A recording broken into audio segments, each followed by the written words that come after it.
Thank you for having me. It was like very exciting to be invited to in the series, and everyone has been so great. And yeah, I'm excited to do this. So thank you for that beautiful intro, and welcome everybody from so many different states. So anyway, we're going to talk about kugel tonight. I'm going to start with just a little bit of a background. We're going to do potato kugel first, if you're cooking along, and then we'll do the apple kugel. So kugel has actually been around since the 12th century. It originated in Germany, and kugel is a derivative of the word sphere. I guess it tended to be made in round dishes. And it wasn't until the 17th century that kugel actually became sweet. So for all those hundreds of years, kugel was quite savory and typically made with either a noodle or potato, like the one we're making tonight. And then in the 17th century, sugar became more available and popular, and people started making sweet kugels, like noodle kugels, and even like the apple kugel that we're making. Although I don't know exactly where that recipe originated, sweet apple kugel for Passover is an Ashkenazi tradition. Although Italians have a beautiful apple noodle kugel that they make for other holidays. So the definition of kugel is essentially a starch paired with eggs, paired with some kind of fat. In the case of the apple kugel, it's obviously not quite a starch, but apples among the fruits are a little heavier, meatier, starchier. So you really can make kugel with any of those things: noodles, rice, cauliflower, zucchini, even though zucchini isn't technically a starch. Again, any kind of base with eggs and fat is essentially a kugel, or very similar to a lot of casseroles. Okay, so to start with potato kugel, potato kugel is a little bit like a large latke. The best versions for me are a little crisp on the outside and quite soft and even pillowy in the inside. You may even think it's a little underdone, but trust me, it's not. It's going to spend a lot of time in the oven.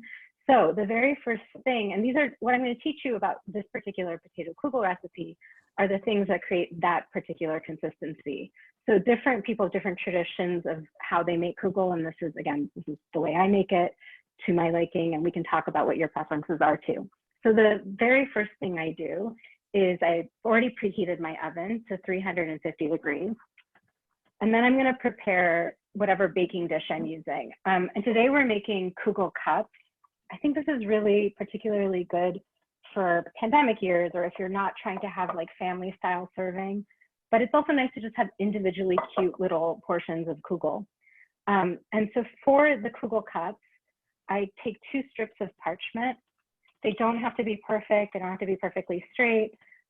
And you, in fact, don't have to do this, but I find that when I crisscross 2 pieces of parchment into my baking tin, it makes for an easier removal, because I'll show you my baking tin. It's gotten a lot of love. Its non-stickness isn't great anymore. So if you have anything like this, this is what I'm using. And also, you can make this in a standard 12-cup muffin tin. I find that the kugel browns a little too quickly in those for me. Like, it's not my ideal texture, but it is totally doable. You can also use a ramekin, so a heat-proof ramekin, ceramic ramekin. And then, of course, if you don't want to make kugel cups and you just want a regular kugel, you can make them in everything from like an 8-inch foil tin that you get at the market if you don't have bakeware, to a casserole dish. I put the measurements in the recipe that are ideal, but basically it can be as thick or as thin as you want. So you put the batter into the baking dish you desire. So I'm going to spray this first. We have one question that I think would be helpful for you to answer. Somebody wants to know if you could also bake them in silicone muffin cups. I don't see why not. I haven't tried that though. So I'm always like a little bit like, yeah, give it a go, but I don't know for sure. The only thing I do know is I did test them with muffin liners, and in that case, they didn't brown. So they did cook through and they were totally delicious tasting. That's the only concern I would have with silicone, although Shannon, don't you agree that when you bake cookies, it doesn't really change the outside texture? It doesn't, but from what I know about potato kugel, because my husband is somewhat of a potato kugel expert as well, and he is a fan of using a baking tin, and then adding oil to the pan so that they can get that crisp on the outside. So I would, you know, whatever. I'm not a kugel expert, but I would agree with what Sonia said. Yeah. It might change the texture a little. It will definitely work in terms of you will have a kugel at the end. Okay, so I've sprayed this with nonstick cooking spray. You could also just like use a little drizzle of oil and use a towel. I know your husband's method, Shannon. I love that method. I'm doing it a little differently, but it's going to be similar. So whatever you're using, whether it's muffin tins or a foil dish container or a casserole dish, at this stage, I'm going to put it in the oven and make sure the pan gets really hot while I'm working on other things. And again, you don't have to have the parchment. That's my trick to get them out. And if you're using just a regular casserole dish, you don't need to have any parchment at all. Also, you can do a cast iron pan. That works really well. It does tend to get a darker crust, but it's a beautiful way to make kugel. Okay, so I'm gonna pop this in the oven.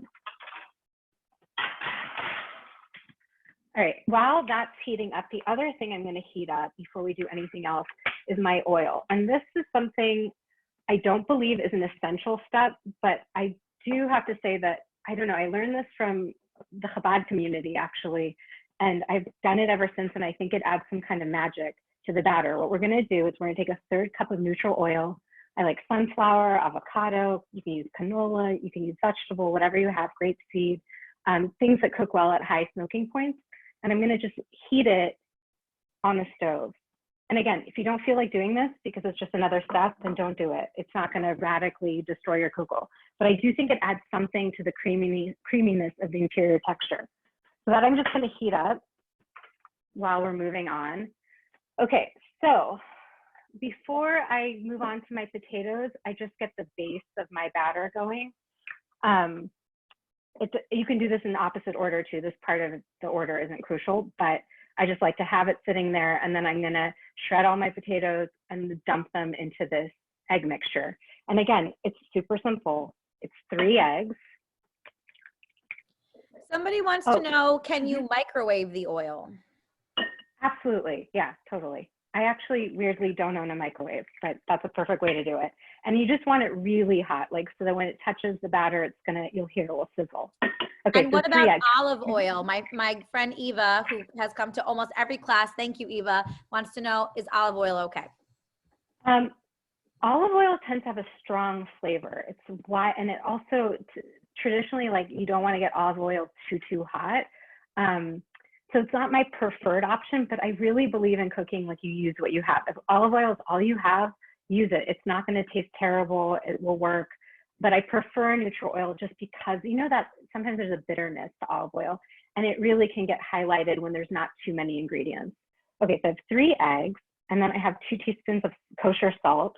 If you're not, I use Diamond brand kosher salt, and just to know, different salts have different levels of sort of salinity.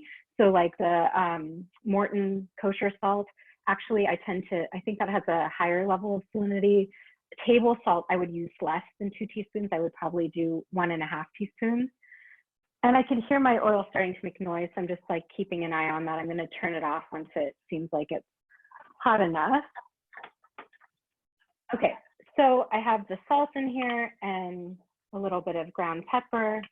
That's optional. Also, you can easily double this recipe. So if you don't, you can make a big batch of this at once. I'm gonna turn off my noisy oil. Well, then you know what the next question is, Sonia. Yes. Can you freeze it? That was my next answer. So yeah, you can make a huge batch of this, and this freezes better than almost any recipe like I can think of. Like, in fact, I love to have it in my freezer. Have you ever had like those Trader Joe's hash browns? It's the same idea. Like if you reheat it in an oven, yeah, an oven, not a microwave, because if you reheat it in a microwave, yes, you can eat it, but it will get foggy. If you reheat it in an oven, or my preference is actually a toaster oven. If you have one, they heat up great. And if you're worried about it getting too brown, what I do is I actually cook my kugel 3/4 of the way done. So just like lightly brown, and then I freeze it. So then when I'm reheating it, it gets fully browned instead of going too dark. Okay, so I just whisk the eggs, that's it. We're gonna set those aside. And then the potatoes. So potatoes, also, people have different preferences. Some people have kinds of food processors that have something called a kugel blade. I do not have that. That tends to like break apart the kugel as opposed to, or the potato as opposed to shred it. I prefer my potatoes shredded for kugel. You can do your preference, it will work. This is the shredding attachment to a food processor. It makes life tremendously easier, but it's not 100% necessary. In fact, just like latkes, and this is essentially, again, a latke recipe. In fact, you could take a kugel recipe and make latkes with it. A regular box grater on this size hole, so not the kind of fine hole, not the largest size, the medium size hole, is perfect for shredded potatoes. And then I love Yukon Gold, Dutch Gold, Russet. Those are the three I tend to use for kugel. I don't particularly like red waxy or any other kind of waxy potato, although I think Yukon is slightly waxy. But anyway, Yukon Gold or Russet are very safe. But sometimes at the farmer's market, I'll see some interesting kind of potato. Most potatoes will work. And in fact, like I mentioned before, something I also do is sometimes combine the potatoes with other vegetables. So I like to make a mixture sometimes of cauliflower potato, sometimes cauliflower potato and celery root, sometimes celery root, parsnip, and potato. You kind of get the point. If you're not eating a ton of potato and you're avoiding it, you can do 100% cauliflower. You can do 100% zucchini. It will be a different texture. It won't have the crispness of potatoes, but it will be a delicious, flavorful kugel. So then, yeah, just shredding on that attachment. I'm only going to do one, and I've pre-shredded the others. I think I showed you. And if for some reason you have to shred this in advance, you can leave it in a bowl of water, and that will prevent the shredded potatoes from browning, from oxidizing. So I did these a few hours ago on a food processor, and I just put them in water and drained them. And again, this is 3 pounds of potato. A lot of bags come in 3-pound amounts, which is partially why I chose it. But again, if you have a little more, a little less, it's still gonna work. Okay, so now that we have the potato shredded, and if you're doing this at home and you need a little time, it's okay. And I think Shannon has the recipe posted also in the chat. But for the sake of all of our time, like I said, I pre-shredded it and drained it because this was sitting in water. And now I have my egg mixture here. I'm just gonna add this to the egg mixture. Oh, also the onion, which we didn't talk about. We have a question from Tali, who says, do you recommend peeling? Sometimes I just like scrub and wash my potatoes really well and leave the peels on. You know, how do you feel about that? I feel excellent about leaving the peels on. It's more like an aesthetic choice. Like the inside of this will stay really white and kind of pristine, which is nice in a way. But there's nothing wrong with leaving the peel on. In fact, there's a certain nice flavor and outer texture. It may look a little browner. That's the only note. And another question is, you don't have to squeeze out the water? No, you don't have to squeeze out the water. In fact, you want this to be actually a little bit wet. The starchiness from the potatoes is its own binder.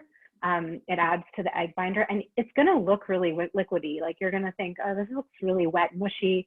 For me, this is all part of like the joy of potato kugel as opposed to latkes. So again, I compared it to latkes, and maybe that was a little unfair. Because latkes, you really want that crisp texture.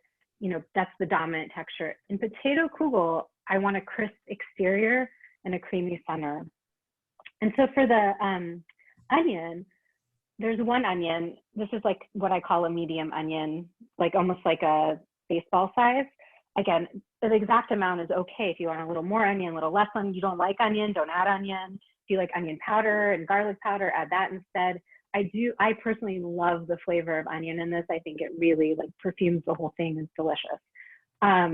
So I also put this through the food processor on the shredder attachment. It does not shred perfectly. I don't care. I don't want to switch out blades or do any of that. So that's my preference. If you are particular, then you can use those standard food processor blade to crush up the onion, to mince the onion, and then switch to the shredder attachment for the potato. Or again, shred on a box grater. It will make you tear up a little, but other than that, it's a perfect way to do this.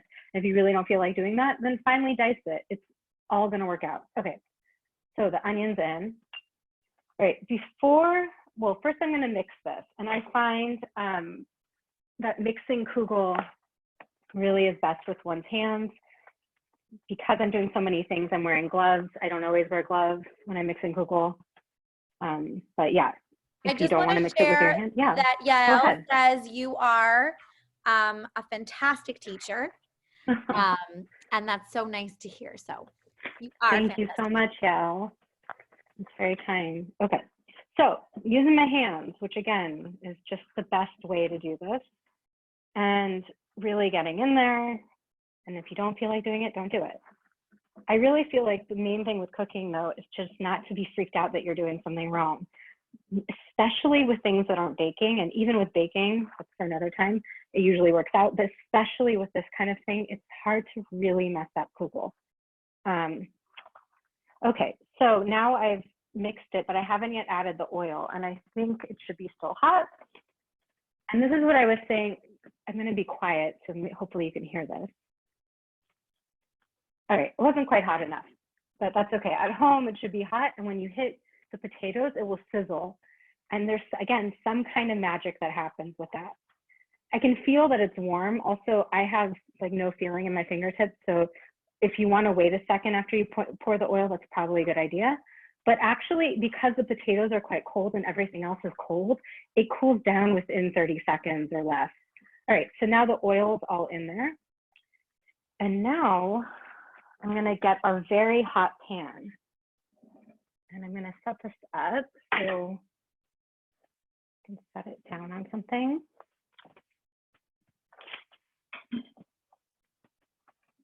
Okay.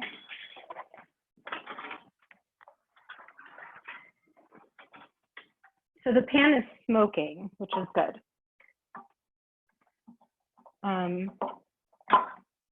Okay. And then this again, I think I'm gonna actually probably use my hands to fill, but you can use a spoon.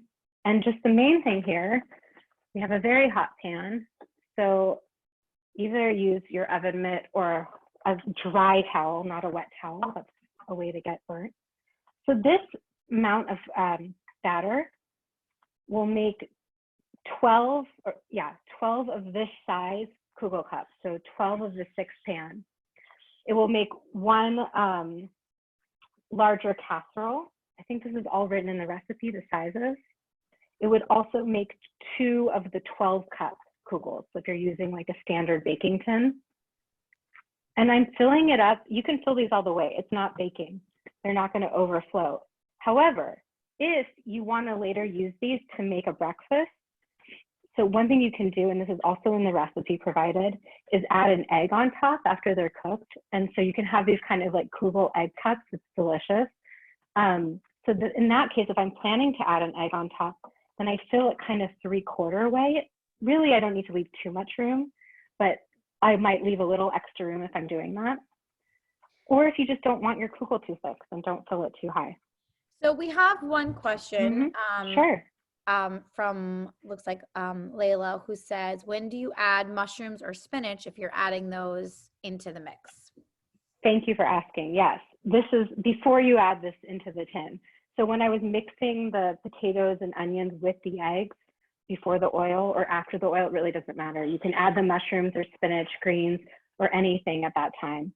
You could, if you really forgot, you could put sauteed mushrooms, like stick them into the kugel cups or into the kugel itself. I've done that, it works out.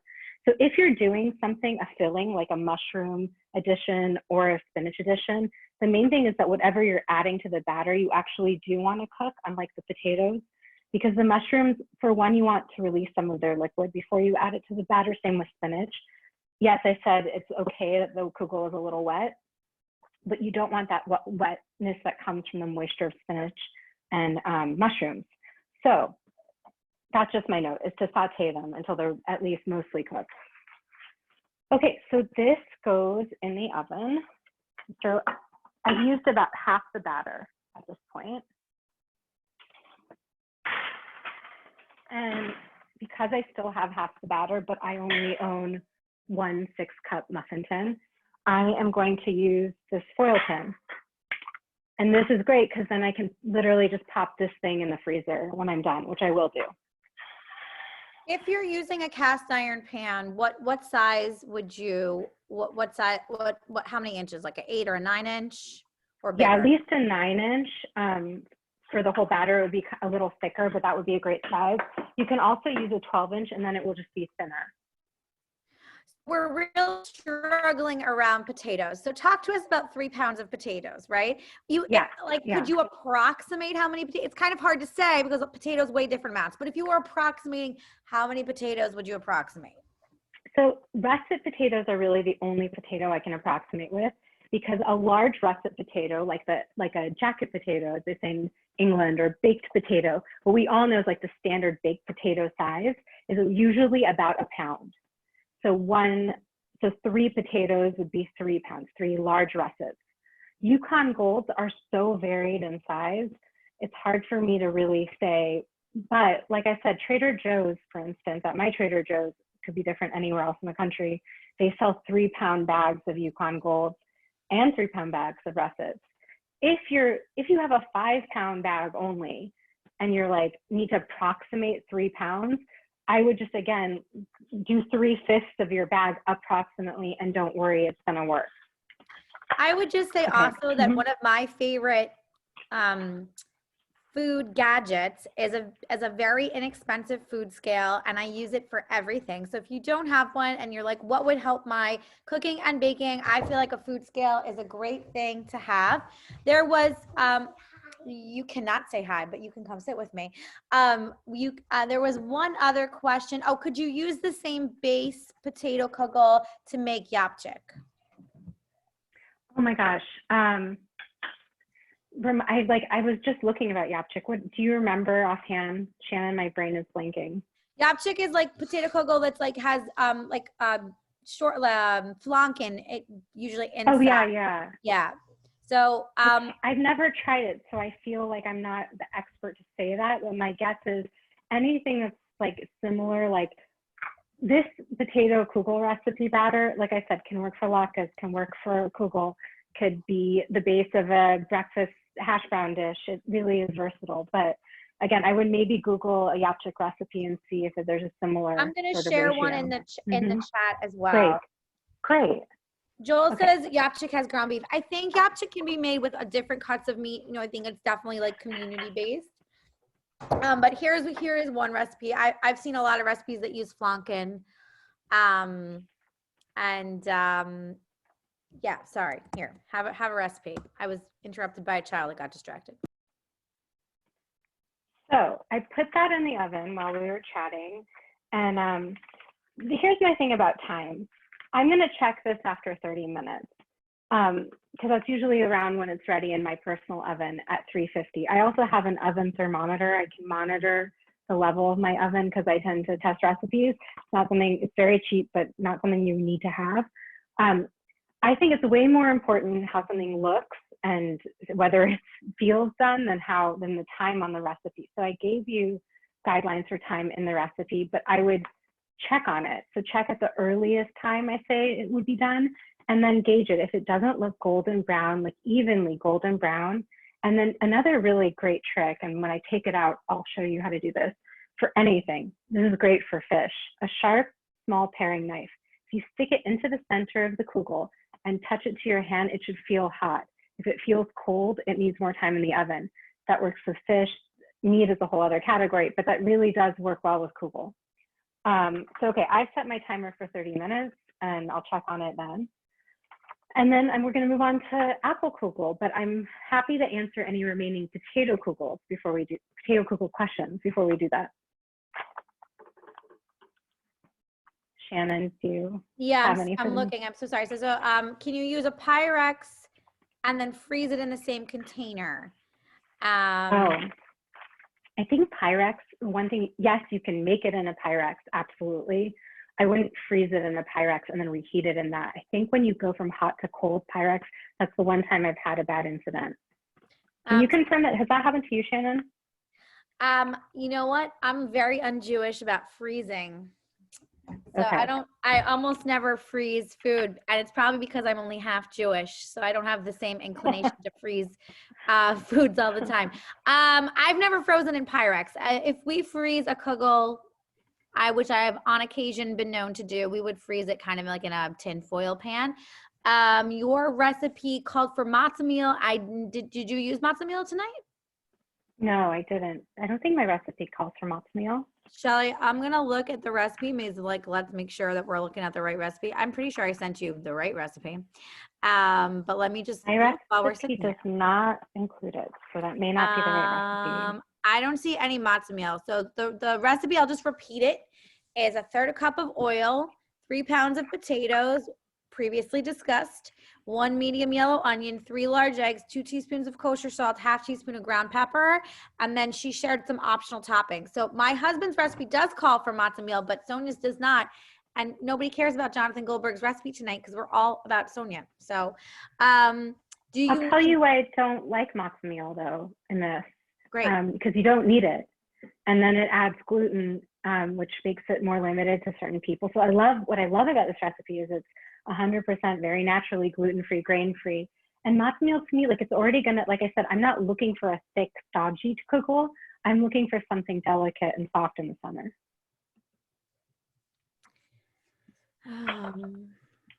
Okay, I'm gonna share, I've shared the recipe in the chat a couple times, but I'll share it one more time. First, I'm gonna share, somebody asked for the giveaway. So here's the giveaway, and you have to enter in the next 2 hours because we're gonna be picking a winner tonight. And then let me share the potato kugel recipe one more time. This is Sonia's potato kugel recipe. And now I kind of want to make this one and not tell my husband. Okay, any last potato kugel recipes before Sonia moves on? Looks like we answered almost everything. Okay. I saw somebody ask, can you make it ahead of time? And Sonia, I think your answer is absolutely, right? It's the perfect make ahead dish because you don't even have to freeze it. That's the other thing I should note. If you want to just make it ahead and reheat it, you can absolutely do that. Refrigerate it, make it 2 days in advance, 3 days in advance. It will be just fine when it's reheated in the oven, not a microwave. Again, if you're reheating, I like to make mine a little bit underdone. So use the time as a guide, but again, like a pale brown, not really brown. And then I put it in the fridge or the freezer. Also, I don't know if anyone, yeah, go ahead. There's 2 more questions about the pans you use. If you're using any kind of pan, would you heat any pan that you're using? Yes, I would. And Andy wanted to know, did you use a jumbo tin, not regular muffin tins? Yes, I used a jumbo tin. That's correct. They're about 3 inches wide. If you use a regular muffin tin, would the cooking time change?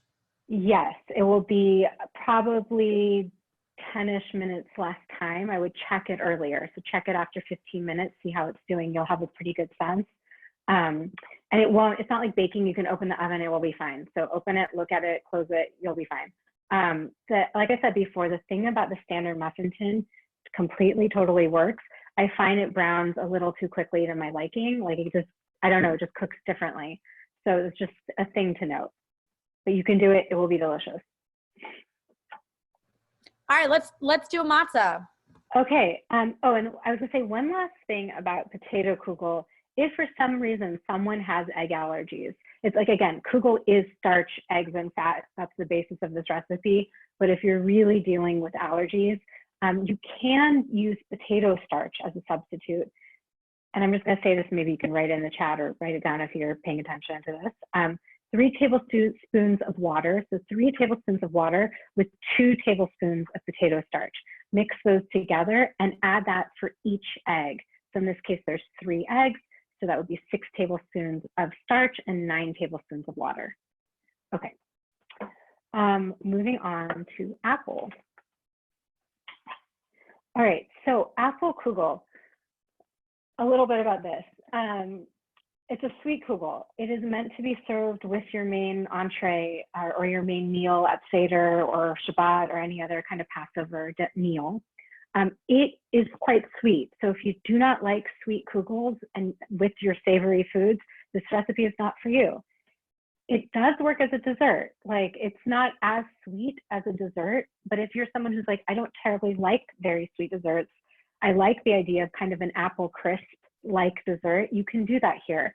I would serve it with whatever ice cream, non-dairy or dairy that you like, whatever whipped topping, non-dairy or dairy that you like. It's a great sort of like, it can work with either part of the meal. I also like it, the leftovers reheated for breakfast as a kind of nice, I mean, it's buttery and sweet, so it's not like a light breakfast. But during Passover, I think we're all looking for more breakfast ideas. And I have it with a little yogurt and maybe a drizzle of maple syrup.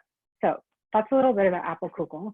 If you've ever made an apple crisp, this is going to be really similar for you.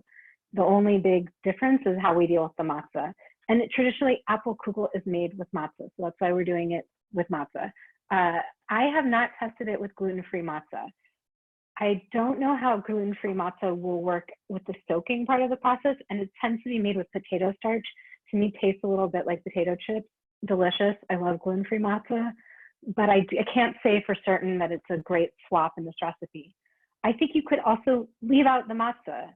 Even though I'm saying you have to add it, I think you can make a kind of apple crumble if you don't like matzah and you don't want it in there or you don't eat gluten. This, because of the streusel, is where it's going to get all its flavor. The pecans, the almond flour, the butter, the sugar that goes on top creates a lot of texture and a lot of flavor for the apples below. Okay, so I'm going to start by soaking 4 sheets of matzah. So I have 4 just very standard pieces of matzah. I'm going to cover them with water. Oops, I'm going to spill the water everywhere. And I'm going to set this aside while we do other things. So it doesn't have to soak for any exact time. It usually works out that after a few steps, it's ready to be removed from the water. I'm just going to clean up my mess a little. If there's any questions at this stage, I can also answer them. Okay. No, well, somebody asked if you could use whole wheat matzah, and I answered and said yes. Was that the wrong answer? Yes. No, absolutely. You can totally use, or spelt matzah or any of your preferred matzah. Yeah, like I said, the only one I am hesitant to totally okay is gluten-free, but I do think it will work. And if it doesn't, you can let us all know, because that would be great to actually know definitively. Okay, so we'll start with a few other things before I get to apples. Okay, the very first thing I do, again, is I prepare the thing I'm going to bake it in and anything that needs to be melted or soaked. So right now we're soaking matzah. I also already melted my butter, 3 tablespoons, and it's just sitting on the stove so it doesn't re-solidify. You can do this in the microwave. You can do this in a pan on the stove, however you melt butter. And then for this, I'm using, this is like an 11 by 9 by 2 foil dish. I used a 12 by 6 casserole dish before. It fits in about this size casserole dishes. 9 by 13 dishes tend to be a little big for this. So you want one of those smaller casserole dishes. Pyrex, ceramic, foil, all of it works. Metal, everything works. And so again, I'm just gonna spray this with nonstick. You can use butter, you can use oil, you don't have to use spray. And I'm gonna set that aside. I'm not heating that up like I did with the kugel. It doesn't need it for this recipe. Okay, and then we're going to work on our apples. So I've done some of them ahead of time. For this recipe, I say 3 large apples, and I, again, specifically didn't say weight, I typically do, because this is another recipe where the exactness of the apples is not gonna make or break the recipe. This is kind of a standard size apple, like, you know, not too small, not too giant. That tends to work. So just your regular medium apple. About the apple, okay, with all kugels, both any kugel you're doing, tends to have not that many ingredients. So the ingredients you do use, you want them to be really delicious. I don't like Red Delicious for this. Doesn't tend to bake well, doesn't have any flavor. I tend to use apples for this that I like to eat, that are my personal preferences for eating. So you should also use something that you like to eat. Or that you like to bake with. And baking apples are typically better if they're a little firmer. But again, for this recipe, whatever apple you truly love that's flavorful is gonna work best. I like an apple for this that's a little sweet, a little tart. I think Fuji's are delicious, Pink Ladies, Honeycrisp, Granny Smith works. Like I said, I don't particularly like Red Delicious or Golden Delicious, or apples that are mealy or old. You know, also like feel your apple when you're picking it. If it feels firm, it's a better apple for baking. And then I do peel it, but I'm not perfect. I don't mind if a little bit of skin gets in there, but I don't want a ton of it just because it doesn't tend to break down or soften as nicely. If you love the peel of an apple, you can include it. It will just change the texture, but there's no reason you can't. This is a very, very flexible recipe. You could also mix pears into this. That would be nice. We do have a question from Tali about, Tali, you have a lot of questions tonight. Lady, have you ever made this apple kugel in individual cups like you did with the potato kugel? And does this have to be refrigerated after you make it, because she's thinking about sending it in an overnight package? Oh, I don't think I would send it in the mail. I think it's better to refrigerate this particular kugel. I don't think anything would happen that would be terrible if it was like one night, but the thing, I don't know. I wouldn't send it in the mail because there's so much fruit. If there was more sugar, then I would. What was the first question? Individual. Can you do individual? You know what I do for this? I think you can. I haven't tested it, so I don't want to 100% say, but I've done apple crisps that are very similar recipe in individual containers. I really like creme brulee type dishes, like little ceramic ramekins, or even wider. Like I have a set of like wide white ceramic baking dishes that are about like 2 inches high. Something like that would be perfect. I think there are even foil containers that come that are like a little deeper, a little like smaller deep. I think you want at least 2 inches depth. I hope that helps. And then for cutting the apple, I just trim the top and the bottom. My preferred way to deal with the core, you can do whatever you want again, is just to cut around it. So I just cut on all sides, then I can toss the core, or keep the core, or snack on it. For this, I really like a small dice, but it's completely up to you. So I cut like a section like this in 2, and then I cut it into 3. Again, I like it a little fiddly and small, but if this kind of cutting annoys you, don't do it. But I'll show you the size I like. It's like small, can you see that? I think so. Small little cubes. I find it just cooks, and whatever you do, the main thing is that you're cutting your apples all about loosely the same size. And again, that's just gonna allow the apples to cook evenly. If you have one big, huge chunk there and a small chunk there, then the big chunk won't cook as well. So anyway, this is about, like I said, 3 large apples. If you used 4, would be totally fine. I wouldn't go less than 3. And the other thing I do, both so that it doesn't brown and for additional flavor, is I add lemon juice, like you would in apple pie or apple crisp. And literally, you don't need to measure this, just half a lemon. If you have a small lemon, use more. If you have a big lemon, use less. But you just want enough that it coats the apples. And you know, I really believe in tasting things. So I want a little bit of lemon to come through. And that tastes nice and lemony. Okay. As I'm dropping more things. All right. So now that we've peeled our apples and we have them ready to go, after that, I would deal with my soaking matzah. So I'm going to drain this matzah that's been soaking. I think it's been about 5 or 10 minutes. Again, anywhere from 5 to 15 minutes, you're going to be fine. And I'm just going to drain this. Somebody earlier asked if you suggest soaking it in warm water, or does it matter a particular temperature? I like cold or room temp water. I think warm water dissolves the matzah too much. Like I don't want complete mush. I want it to have a little of its texture still, but I want it softened. You're going to see in a second what I'm going to do with it. So yeah, I would recommend room temp or cold water. And again, I know you can't see into this bowl, so I'll show you. Just like the last time, at this stage, I want to mix up my eggs, and I'm going to mix. And when I beat the eggs to have that, you know, all mixed together, I'm going to add brown sugar. I'm going to add my melted butter. I'm going to add some spices. This is ground cinnamon, ground ginger, and a little salt. I think if this, yes, this is meant to be served as an entree side. So I definitely want salt for me personally, but even in every dessert I do, I add salt because you don't taste the salt, but what salt does is it brings out the flavor in everything you're doing. So it's really important to include it. I have some maple syrup I'm going to add as well. This isn't essential in terms of it being maple syrup, but I think you could replace it with honey or with agave syrup. There's something about the syrupiness which creates a lovely like syrup around the apples. Like it enhances, instead of just like clumps of sugar, it somehow melts with it and creates extra lusciousness in it. I really like the flavor of maple with apples, but again, agave would work, honey would work. And then, oh, my whisk. Oh, and the melted butter that we just talked about.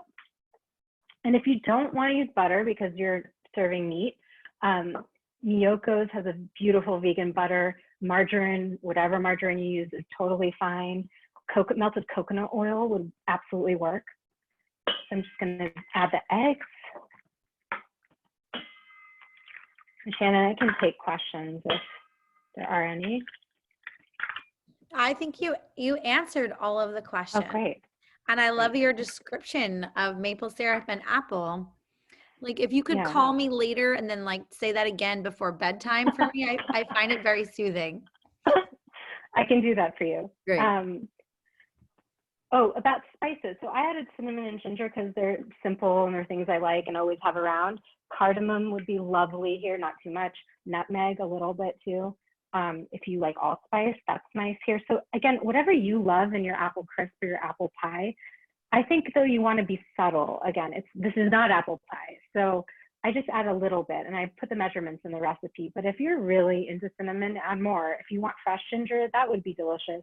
Lemon zest would be nice. Vanilla would be nice. So again, this is just a canvas on which you should paint all your preferences. Melted butter. Somebody wants to know, could you use the same egg substitute, the potato starch and water that you shared earlier? Thank you for asking that question. No, is my short answer, but I have other egg substitutes for this recipe.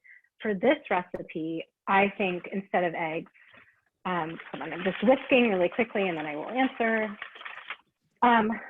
Flax egg works wonderful with this, which is the ratios for that are 1 tablespoon of ground flax meal to 3 tablespoons of water. It does have a slight flavor, so if you don't like flax flavor, then don't use that. Another possible substitute for eggs in this dish is applesauce. And sorry, I wrote this all down to make sure. Okay, applesauce and non-dairy milk actually can work as a binder, equal parts. So I would do a 4th cup of applesauce with a 4th cup of whatever non-dairy milk you like. Any non-dairy milk is fine.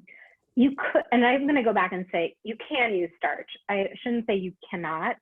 Starch is possible as a replacement. It's not my preference here. The thing about the potato starch with potato kugel, it works so well. You don't taste it. Not that you necessarily taste potato starch, but it has a different texture that with apples, again, I prefer the flax egg or applesauce.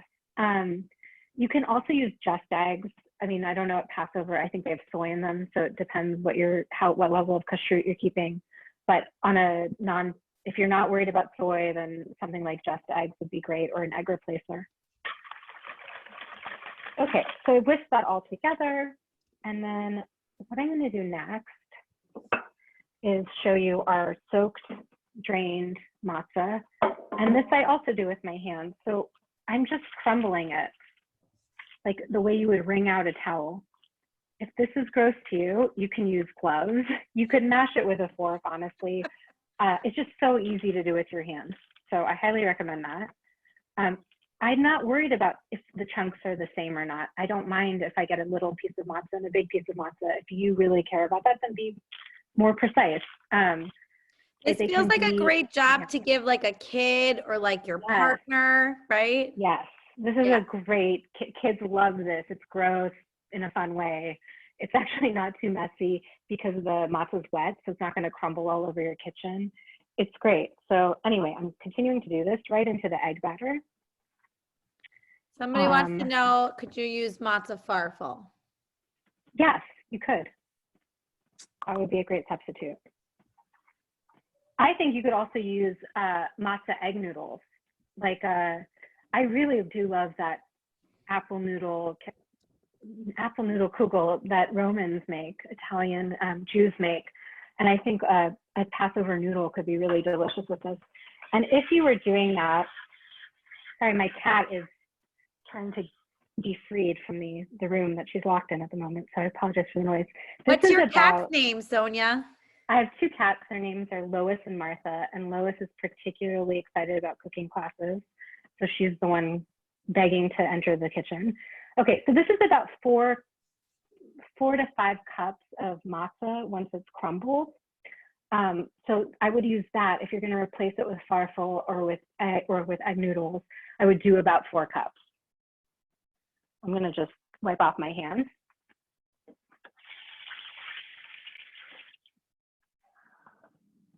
Okay, so I'm sharing in the chat a recipe for the noodles that you're talking about. Great. They're called fladla. I think that's what you're talking about. Where you make them out of like, how like Manischewitz, Manischewitz has like a million different kinds of kosher for Passover egg-based noodles that you can put in chicken noodle soup. Oh, I didn't know that. Oh, yes. Listen to Sonia. Don't listen to me. Never mind. So, but actually, I don't know what you're linking because maybe that works too. But anyway, all right. So I'm adding my apples to this. I'm going to show you all. I'll hold up the interior of the mixture once I'm done mixing. And that's it. This is your whole filling that I'm just mixing together until it's all combined. Yeah, actually, I want to try it with noodles now. I don't know why I didn't think to try a Passover noodle. You could also make your own Passover noodles. I think the Nasher has a good recipe for that. Do you, Shannon? Yeah, so I should just, this is like a lesson to me that I was like, I'm not going to talk. And then I did. And then I put my foot in my mouth, which is basically what happens every time I talk. Yes, we do. We do have a couple recipes, but the link that I shared are for this Italian originated noodles. They migrate to Germany because they're called fladla, and they're basically made out of like a thin egg crepe that you then cut into noodles. I do know that they sell Passover noodles. I just stay away from a lot of those products because I just find that they don't feel great, right? Like everyone's got a stomach ache for Passover. So I just kind of stay away from it. But yeah, I don't tend to buy a lot of them either. But again, if you really don't like matzah, maybe that's an option. Okay, so I'm just putting it into the grease pan, and then we're going to make the streusel. And this can be baked in advance too. I would bake it off most of the way, and then you could reheat it or serve it at room temperature. So if you're serving it at room temperature, then definitely bake it all the way. Okay, so while that is just going out there, I'm going to get our streusel toppings. We have a very important question from Richie, yes, who is my favorite person because he makes me laugh.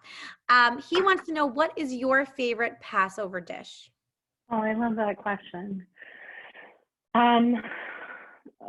It's so hard because honestly, potato kugel is one of them, but I eat that other times of year. I mean, to me, nothing like matzo ball soup, to be honest. Matzo ball soup is just Passover to me. I don't tend to eat a ton of matzah-y Passover dishes, and I don't like to do, so my birthday typically falls during Passover, and I grew up with a lot of matzah meal cakes, and that traumatized me. So I will never make a matzah meal cake, but I love the pavlovas, the flourless chocolate cakes. I like all of that. Hope that was a long-winded answer. All right, the streusel. This is sort of my addition to apple kugel. I find apple kugel on its own not the most texturally interesting or the most flavorful. So for me, I wanted this recipe to be a little bit in the future. And I love streusels. I love them on crisps.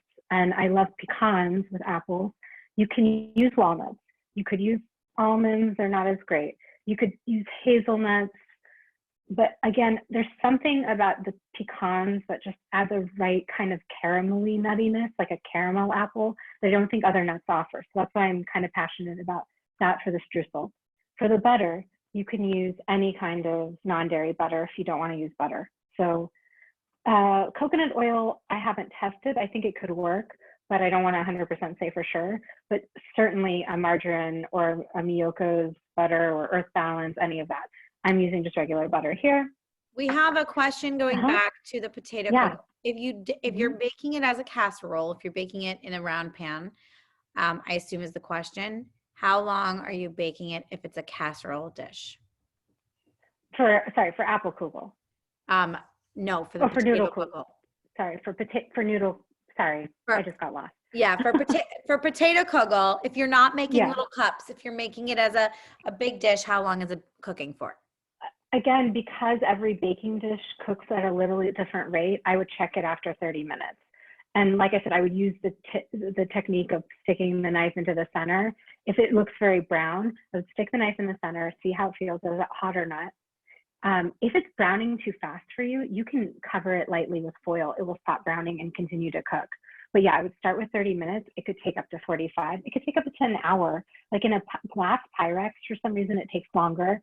I think the way because metal heats things more evenly than glass. So anyway, that's what I'm saying. It's not just the temperature, it's the actual dish you're going to use. I hope that answers that. There's a couple more questions while we have while we're paused. Can you use matzo meal in place of almond flour for the crumbles? Like it will work for sure, but I don't love the flavor of it. But if you love the flavor of it or don't mind the flavor of it, yes, it will work, especially if you're not wanting nuts. And then one last question for the potato kugel. What's the best way to reheat it to keep it crisp? In the similar or same pan that you made it in. It doesn't have to be the same, but similar, same. In the oven, that's my main thing. In the oven, or ideally even the toaster oven, as I mentioned. For the potato cups, they can heat without their container. So what I will do is pop them out. Let's say I have leftovers of the potato cups. I wasn't planning to have leftovers. I will actually put them on a lined sheet pan and reheat them just straight in the oven for another 10 to 12 minutes, again, depending on your oven. All right, another question from Karen. What else can you use besides the nuts for the topping of the streusel? Yeah, this isn't swap. So you can omit the nut. You can just not do the streusel. That's one option. If you were to, for instance, do just like butter and sugar, it would work, but it will mostly just melt in. It won't. Can you still see me? It says my internet connection went down. Yeah, we can see it. It paused for like 1 second, but it's okay. Okay. So yeah, this is one of those recipes. I love being able to troubleshoot when I can, but the streusel really is hard to make without nuts. You can omit it though. And if you omit it, if you're like, I really can't have any nuts, then I would do a 1/4 cup more brown sugar in the mixture. And because it won't be, the sweetness is really going to come from the streusel too. Okay, which I'm going to make. So to make this, it's really easy. I'm just going to actually dump, I'm going to make sure I'm doing this as I told you to. Yeah, I'm dumping everything into a bowl. The almond flour, chopped pecans, I just chop them by hand. You can buy them chopped. You want to use raw nuts. Whatever you're doing, you don't want to have the nuts already toasted because they are going to toast on top of this. And if you start with toasted nuts, they will get too dark and then will be quite bitter. And then I am adding brown sugar. Brown sugar just, I think, creates, like, again, caramel flavor. It's, you know, brown sugar is sugar that has molasses in it. And that's why I'm using that instead of white sugar. You can use white sugar. The flavor is just so much nicer with brown. Okay, and then this is how you make streusel. You do it with your hands. You got another thing to do with your hands, or have your kids do. And you're just going to rub it until the butter is rubbed into everything. And you have kind of pea-sized crumbs that form, which I will show you.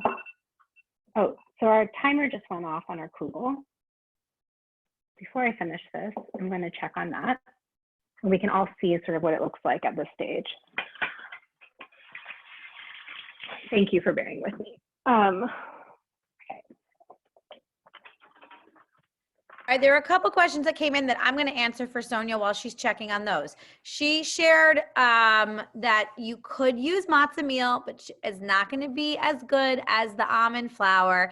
And the difference between almond flour and almond meal, in my opinion, is that almond meal is much coarser than almond flour. So if a recipe calls for almond flour, don't buy the almond meal, buy the almond flour because it's not the same. So yeah. Okay, so this is 30 minutes in the oven. If you can see the sides of it I know are starting to get brown. I'm going to test the heat in the middle. This clearly needs more time before it's done. So I just stuck the knife into the center. It's piping hot in the middle.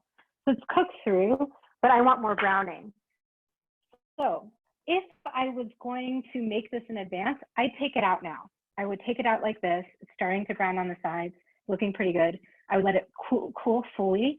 You could put it in the fridge just in this container. You could pop them out and put them in a smaller container. You could freeze them. If you're going to freeze them first in a single layer, like on a sheet pan. Do not freeze them stacked on top of each other. They will freeze together. Okay, so then you can freeze these or put them in your fridge, however you decide. And then again, like I said, you can either reheat them back in this container or simply on a sheet pan until they're golden brown. So that's usually 10 to 15. Again, it's hard for me to give exact times with everyone's ovens and containers, but check them at 10, let them go longer if you want it longer. So this takes more time. And then I will finish the streusel. As I said, you just use your hand to clump it all together. You can use a fork if you hate doing things with your hands, like we talked about earlier. Again, no hard. This tends to be